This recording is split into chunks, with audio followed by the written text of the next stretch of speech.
Hello, my name is Nora Neely, and thank you so much for coming today to see our presentations. I realize that if you don't know me or my story, the title of my senior project might sound kind of abstract. Capturing double vision. What does that even mean, right? Well, to me, this makes perfect sense. So allow me to tell you my story. The project I chose to tackle this past year has been to create a three-piece collection of oil paintings, which represent the way I see the world. In other words, I've been capturing double vision. But before I get to the project itself, first I need to address an elephant in the room. Because yes, everyone, what you're thinking is right. I, Nora Neely, do in fact have double vision. So at this point, I'm sure many of you are probably wondering, what in the world is double vision? And why do I have it? Well, let me tell you my story. A little more than 2 years ago, on March 23rd, 2014, I was in Lake Placid, New York with my family during the spring break of my 10th grade year of high school. And I went skiing. Now, I don't know much about the crash itself, but I do know that just a few minutes after this picture was taken, I was flown to the closest level 1 intensive care unit. There I was reduced into a coma, which I stayed in for 9 days. I was 16 years old, and the way I saw the world was about to change for me forever, both metaphorically and literally. Suddenly, my view of the world was confined to this hospital room, and my body was recovering from a whole list of trauma I had suffered. First on the list, there was traumatic brain injury.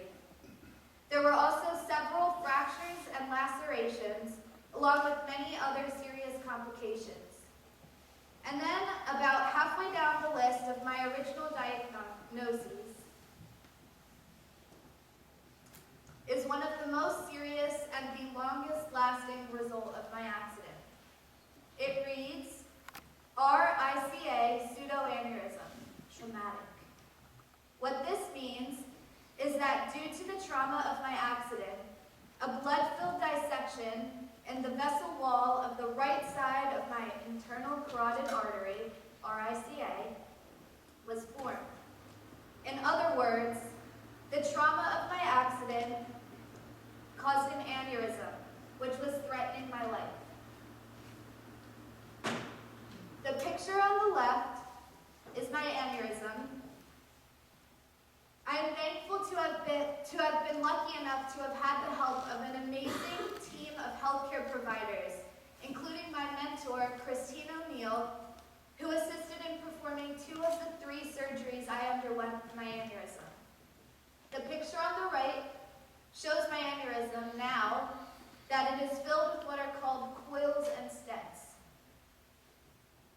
The job of the coils and stents were to remove the opportunity for more blood to fill my aneurysm, to prevent the aneurysm from rupturing. It did take 3 surgeries over the course of many months to fully heal. But don't worry, there is good news. Because now, my neurosurgeon has confidently declared that my aneurysm is fully healed and is no longer at risk of rupturing.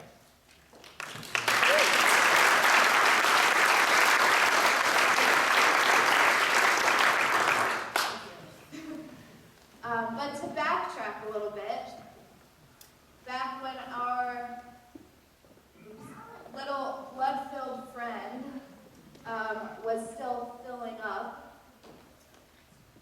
it was pressing on and damaging, and damaging the nerves around it. The most damaging was the 6th cranial nerve, which controls the positioning and functioning of my right eye. My mentor explained to me that when they performed my first surgery, their hope was that this nerve would be able to function properly after being coiled off. But unfortunately, this wasn't the case. My doctors think that this was because the nerve may have also been damaged by the facial and skull-base fractures I suffered in the same region. Now, in the process of attending daily eye doctor appointments for 2 years, I've picked up on some useful lingo. Strabismus, a disorder in which both eyes do not work well together, sometimes, such as in my case, causing diplopia, double vision. Now, this is something that I will most likely be dealing with for the rest of my life. But first, let me explain the process. When I woke up from my coma, only one eye opened. We knew that this was because of my aneurysm, and my doctors highly suspected that my eye would never open again. To better give an idea of what this looked like, here's a picture of Buster Brown, the mascot on the logo for a popular line of children's shoes from the 1900s. Now, the reason I'm showing you this picture is because my family used to joke with me that he looked exactly like me. There it is. At this time, I do remember feeling discouraged when my eye was closed. But then one day, it opened. Immediately, it was apparent that I had lost a lot of range of motion in my eye, meaning that I couldn't look around in all different directions. I also had severe double vision. So in order to get more acquainted with my new way of seeing the world, I worked with an OT and a PT therapist in rehab for a couple of months. But my double vision was still so severe that it made everything from walking and balancing to just lying in bed and opening my eyes completely different and new. And it was all happening twice. It was frustrating to me because I couldn't really explain to anyone what it was that I was seeing. Couldn't really describe it to people. And honestly, it was even confusing to myself. There was once a time that my eye looked like this. But this past summer, I had an eye muscle correction surgery. Even since then, I still have double vision, and I will for the rest of my life. So this is a picture from before my surgery, and I would also like to show you a picture that is slightly uncomfortable for me to share, which is my eye right after the surgery. As you can see, yes, my eye was bloodshot, but it was straight. Now, the reason I'm showing you this picture is because this was the beginning of my senior project. In recovery from the surgery this summer, I came across a bunch of different artwork which I related to so easily. To me, each of these represented the frustration I was feeling about my new visual experience of the world. So using an app on my iPhone called Afterlight, I discovered a way to overlay the photographs digitally in order to create a new image.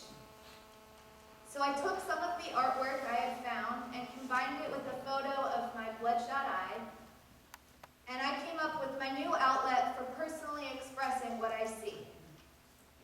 Then this gave me an idea. I realized that there is no possible way for me to photograph my vision, but maybe I could paint it and show people what I see. So I made this my senior project. The way I decided to split my collection was in 3 parts. Generally, I gave myself 3 months for each piece, with the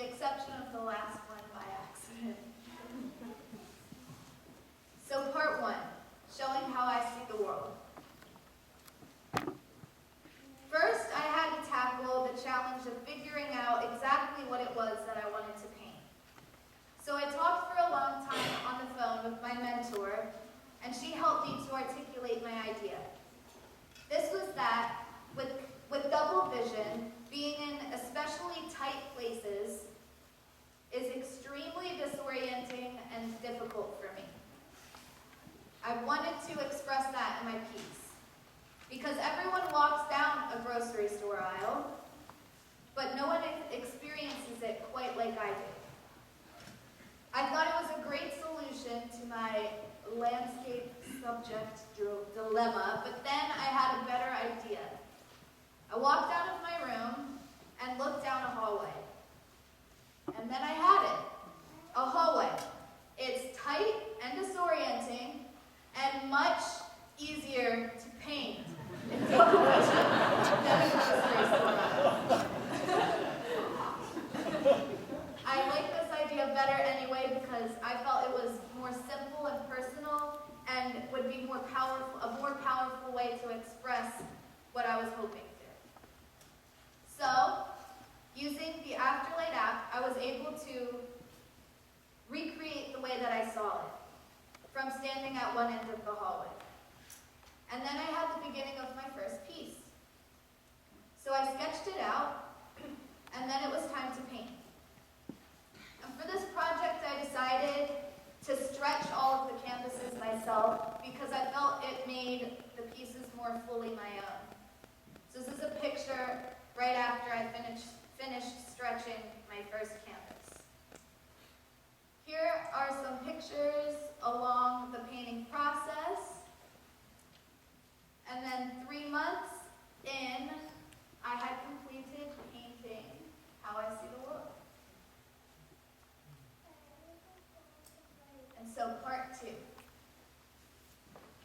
Now when I began thinking about part 2 of my project, I struggled a lot to find a way to connect the 2 pieces. And again, after a long phone call with my mentor, my idea became clear to me.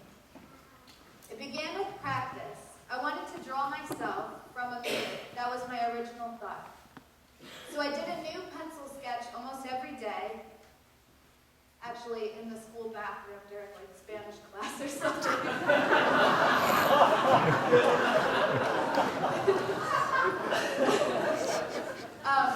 But I didn't know how I was going to use these pictures to connect to my other painting. And then I had an idea. I walked out of my room and realized that when I stood in the same place that I stood to see the perspective of the first piece and then turn around, there's a mirror. Duh. So I took some selfies and used the Afterlight app to show how I saw myself. And this is the picture I ended up using for my piece. And so I printed it out and stretched my canvas and began painting. And that is a picture along the painting process, not quite complete. But after 3 months, I finished painting how I see myself. And so part 3. The inspiration I had for my last piece was that it would be an abstract. I wanted this piece to be more expressive and less literal, unlike all my other pieces. I call it How the World Sees Me, but I should clarify.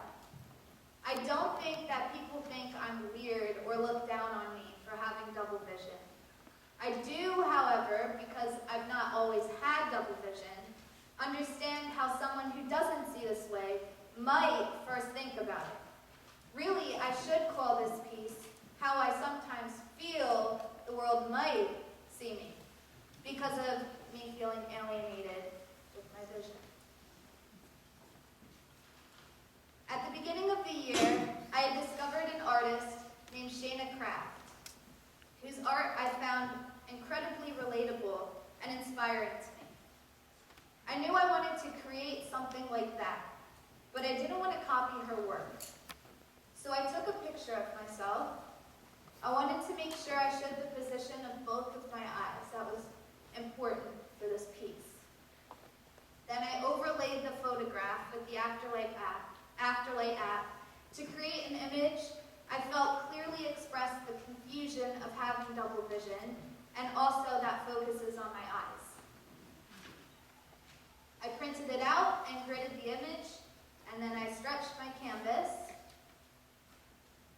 And after I had stretched the outline of the picture onto my canvas, I got a bit stuck with the coloring because the picture was in black and white and I didn't really know what colors I wanted to use. But I just started painting and I forced myself to focus on the lights and the darks as opposed to the color. And after 2 months, I completed painting how the world sees me.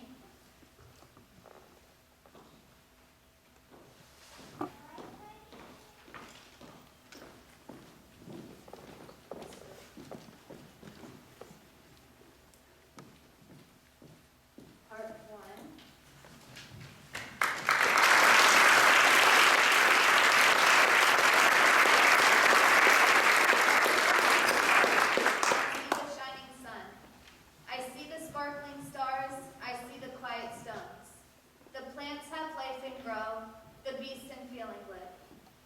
Dwelling in their souls, men to the Spirit give.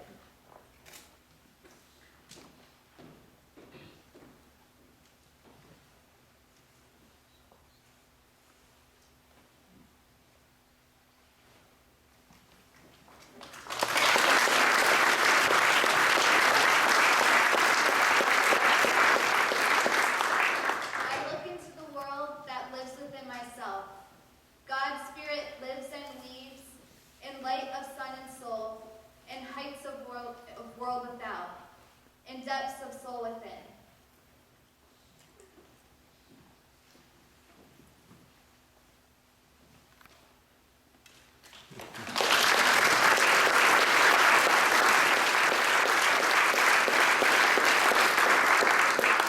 To thee, O Spirit of God, in praying do I turn, that strength and grace and skill for learning and for work in me may live and grow.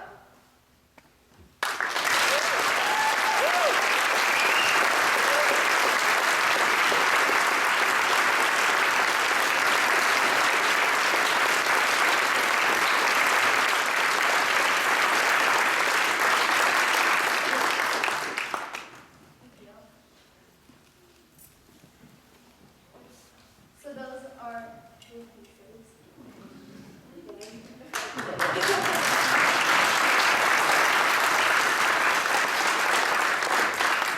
First and foremost, I really would like to thank my mentor, Christina Neal, who unfortunately could not be here today. She is a working physician in Vermont. She is working on a lot today, but she's here in spirit. And I would like to thank her so much for being so understanding and helpful to me throughout my process. She helped me through all the different emotional stages that I went through and experienced with creating the project. I really couldn't have done it without her. I would also like to give a huge thanks to my faculty advisor, Mrs. Murray, for putting so much of her time throughout the year to look at my paintings and give me advice, and for allowing me to use her room and her materials in a pinch. So thank you, Mrs. Murray. Thank you also to all of my class and all of my friends and family for looking at my paintings and all of that. And thank you to all my teachers and everyone at school who I showed all my paintings to along the way.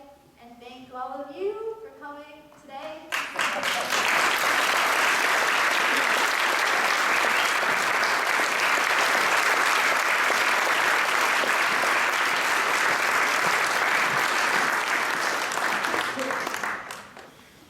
So if anybody has any questions.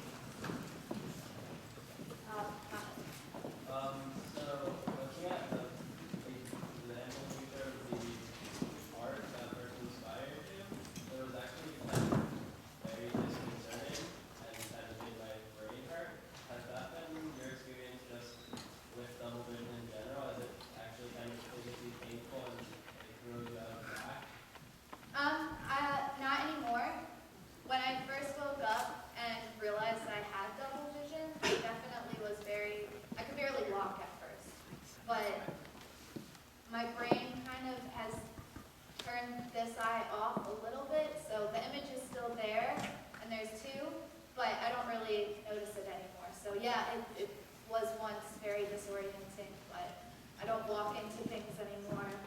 And I can walk in a straight line and stuff.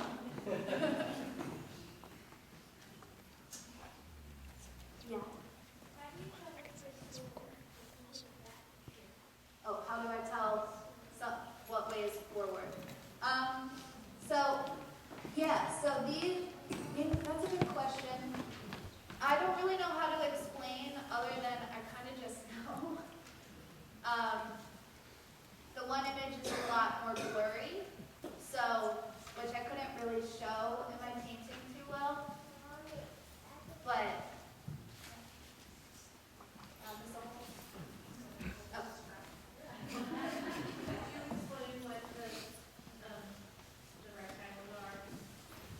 sure. Okay, so the door is back here, and there are 3 pictures on the wall on the side of the hallway. And so my one eye is focusing on the door back there, but then my other eye is kind of like looking that way, which happens to be these 3 paintings. And yeah. Yes. To me, the three paintings are beautiful. I also think what you've accomplished is also you guided yourself through your own process and how that can be used again. Have you connected with anyone else with maybe going through some therapeutic neurological process and said, hey, how did you get to some self-acceptance or get to some new understanding of yourself? Because that's what I see beyond the paintings. Do you mean have I connected with the? Honestly, I have. I mean, people along the way, if people have a connection to something similar to what I have gone through and I'm still dealing with, people will tell me, and I do like. It's nice to hear that. It's like, oh, we're going through this together. Yeah. But yes.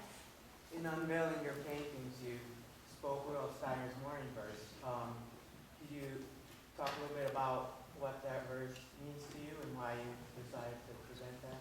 Sure. The verse that I said before, exactly what you said, unveiling my paintings, was Rudolf Steiner's Morning Verse, which we say at this school and every Waldorf school in the beginning of the day to open the day. And it really wasn't until this year that we kind of started talking about what that means to us. And I really just thought a lot about, in preparing for my presentation, one day we were saying the morning verse and I was just thinking, oh my gosh, I look into the world, wait a second, wait, that's my first painting. And then, oh, I look at the world that lives within myself, same thing, second painting. So I don't know, it just kind of, I felt, wrapped it all up. Yes. Can you drive? Can I drive? Legally, I will be able to. I don't drive, but one day I will be able to. Yes. Nora, I couldn't not cry, of course, and I saw many other people too, and your story is profoundly beautiful. My question is, what is the gift that you have to share with us about how you see the world differently now? I mean, rather than it being, it's important that we see how you see it in that way, but even more so, you've gone through such an experience. How is it different? How is it different? Do you mean since my accident in general? I feel that since my accident, my eyes have been opened up a lot to a lot of gratitude and being thankful. And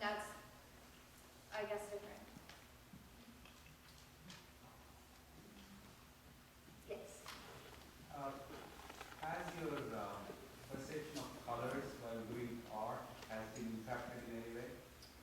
The perception of color. Color, like the various of colors that you see because of the double vision. It's actually not any different, and I guess it kind of looks like maybe it is because these colors are a lot more different than the picture of the hallway. But that was kind of just an artistic decision that I made. So actually, no, I see the same colors in both